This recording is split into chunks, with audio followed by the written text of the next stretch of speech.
I think we can say that the whole world is knowing the brand name Malaguti.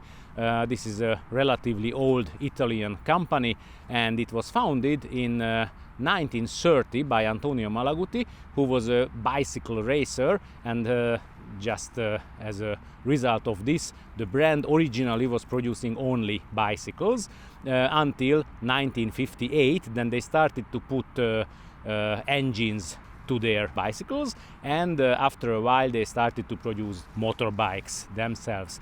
During their whole history they produced mainly small cubic centimeter motorbikes, and just as many other Italian motorbike manufacturers, they had several economical problems during their producing time, and as a result of this, finally in 2011 the company had to close, and it seemed that they are going to fall down in the history of motorcycle producing.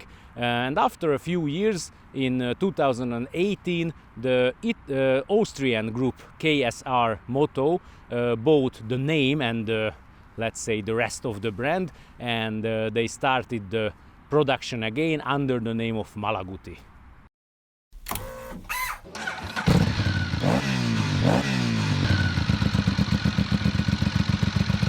One of the first models of the, let's say, reborn Malaguti is the Dune 125, which is a touring enduro, but the cubic capacity is only 125, and that's why the bike can be ridden with an A1 driver's or rider's license.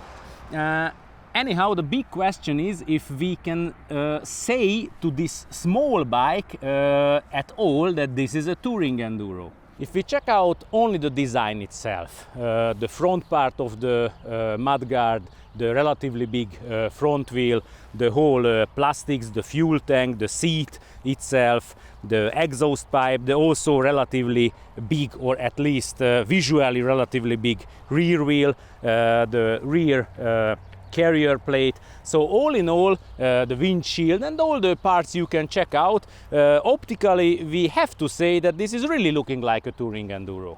Unfortunately, we do not know too many technical parameters of the motorbike at the moment. About the engine, we know only that it is a 125 cubic centimeter one, absolutely liquid cooled. The cooler is here under the plastic, and it has some plastic protector from the front, so it cannot be destroyed by the smaller stones too easily. And the engine is using out absolutely the limits of the A1 category, which means that it is 15 brake horsepower.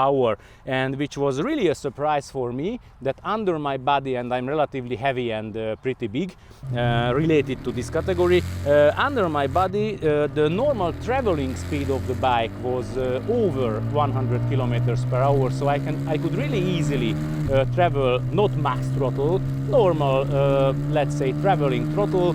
I could go with 100-105 kilometers per hour really easily, and we have a 6-speed gearbox, and the whole dynamism of the bike is absolutely good, we have to point out, related to the cubic capacity. The suspension is a part about which we do not know nearly anything from the technical part. In the front we have two telescopic forks. They have never heard the upside down words because they are normal telescopic forks. Related to my finger, it's a little bit thicker, but anyhow not too thick, so it's a relatively thin normal telescopic fork. None of the parameters can be changed. In the rear we have a central suspension unit. The preload can be changed, but very complicatedly with tools. So all in all we can say that this is a very simple suspension.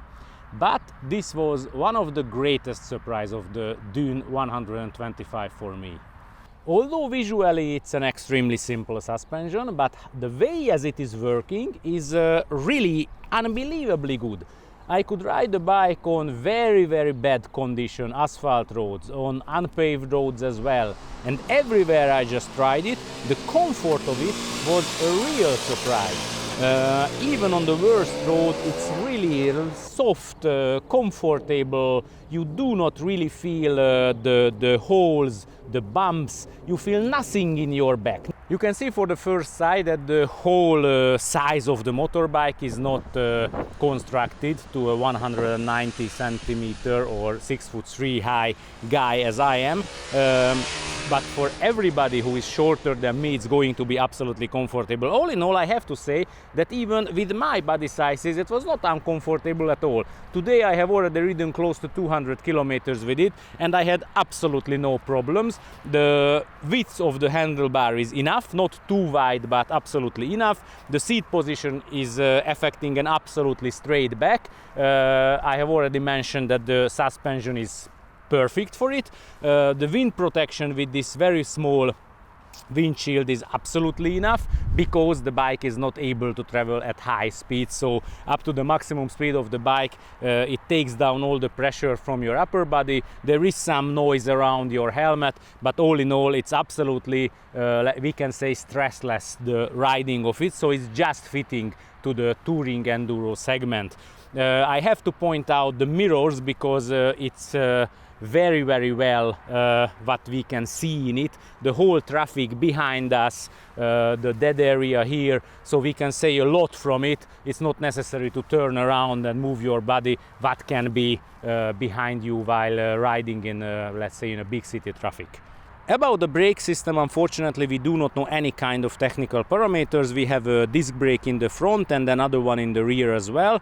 ABS we do not have, but a combined brake system we have. So it means that the front brake is acting to the front brake two calipers of it, while the rear one, the pedal, is acting to the rear disc and one of the calipers of the front one as well. And all in all, we can say that the whole brake system's efficiency, dosability and everything else is absolutely enough to the, let's say, speed category of this small motorbike.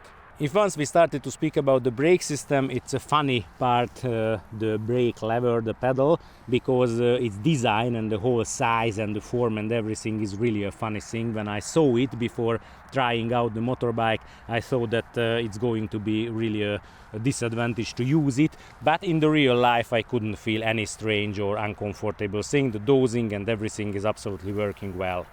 And if once the Dune 125 is a touring enduro, we have to point out that the gear lever is not fixed, so if you have a fall, then it's moving away and the distro is maybe smaller. And we also have a foot peg which has a rubber inside, but you can remove it, and then you have a very nice iron foot peg. I would advise to everybody who is buying a Dune 125 to remove it, because when your boot is wet, the sole of your boot is wet, then it's really slippery. I was riding in wet conditions and it was really not a good point. To the dashboard, we can say that it's really simple, but it knows everything what is necessary for this category of motorbike. We can see our current speed, the level of the fuel, we can see the gear we are riding in, which is a good thing. It's not too nice to say that we have an onboard computer, because all in all we have a time, an overall distance and one daily counter, nothing else. We can see that the side stand is opened out now, and we have an RPM counter, which is really important in the case of this motorbike, because this 15 brake horsepower small engine is working well, we can say, between 7,500 and 10,000. So we really have to use it in this range that we could have any kind of smile inside our helmet. The fuel tank is in an absolutely traditional place, so where we expect it, and this is a missing technical data because we do not know the size of it, the intake of it, because when I took the motorbike it was half according to the dashboard, and when I ran out of fuel according to the dashboard again, then I could refuel it nearly full with 5 liters. So afterwards I do not know the capacity of it, and that's why I cannot really tell you the range of the motorbike.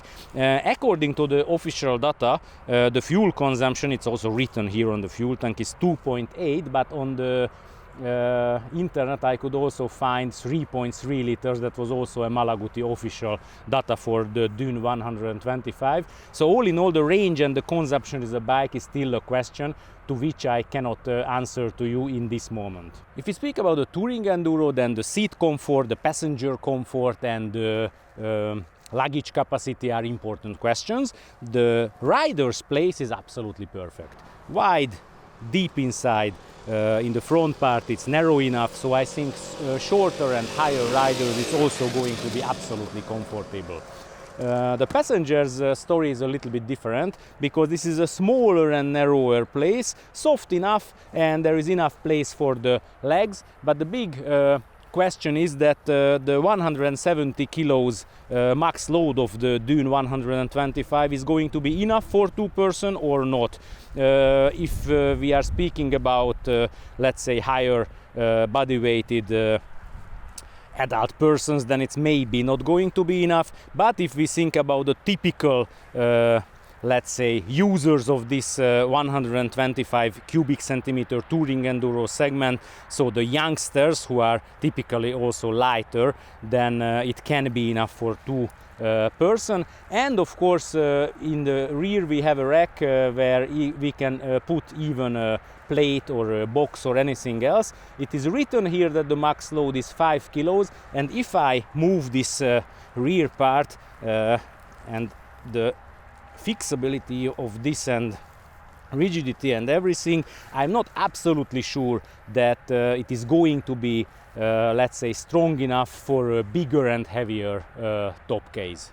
So I think that this new Malaguti Dune 125 can be absolutely called to touring enduro, because all the knowledge of it is totally enough for this segment. It's a stressless, comfortable ride among any kind of circumstances, even for longer distances. We have to know that this is a family, because there is another one, the Dune 125X version, which has a bigger front wheel, 21 inch, and a bigger windshield as well.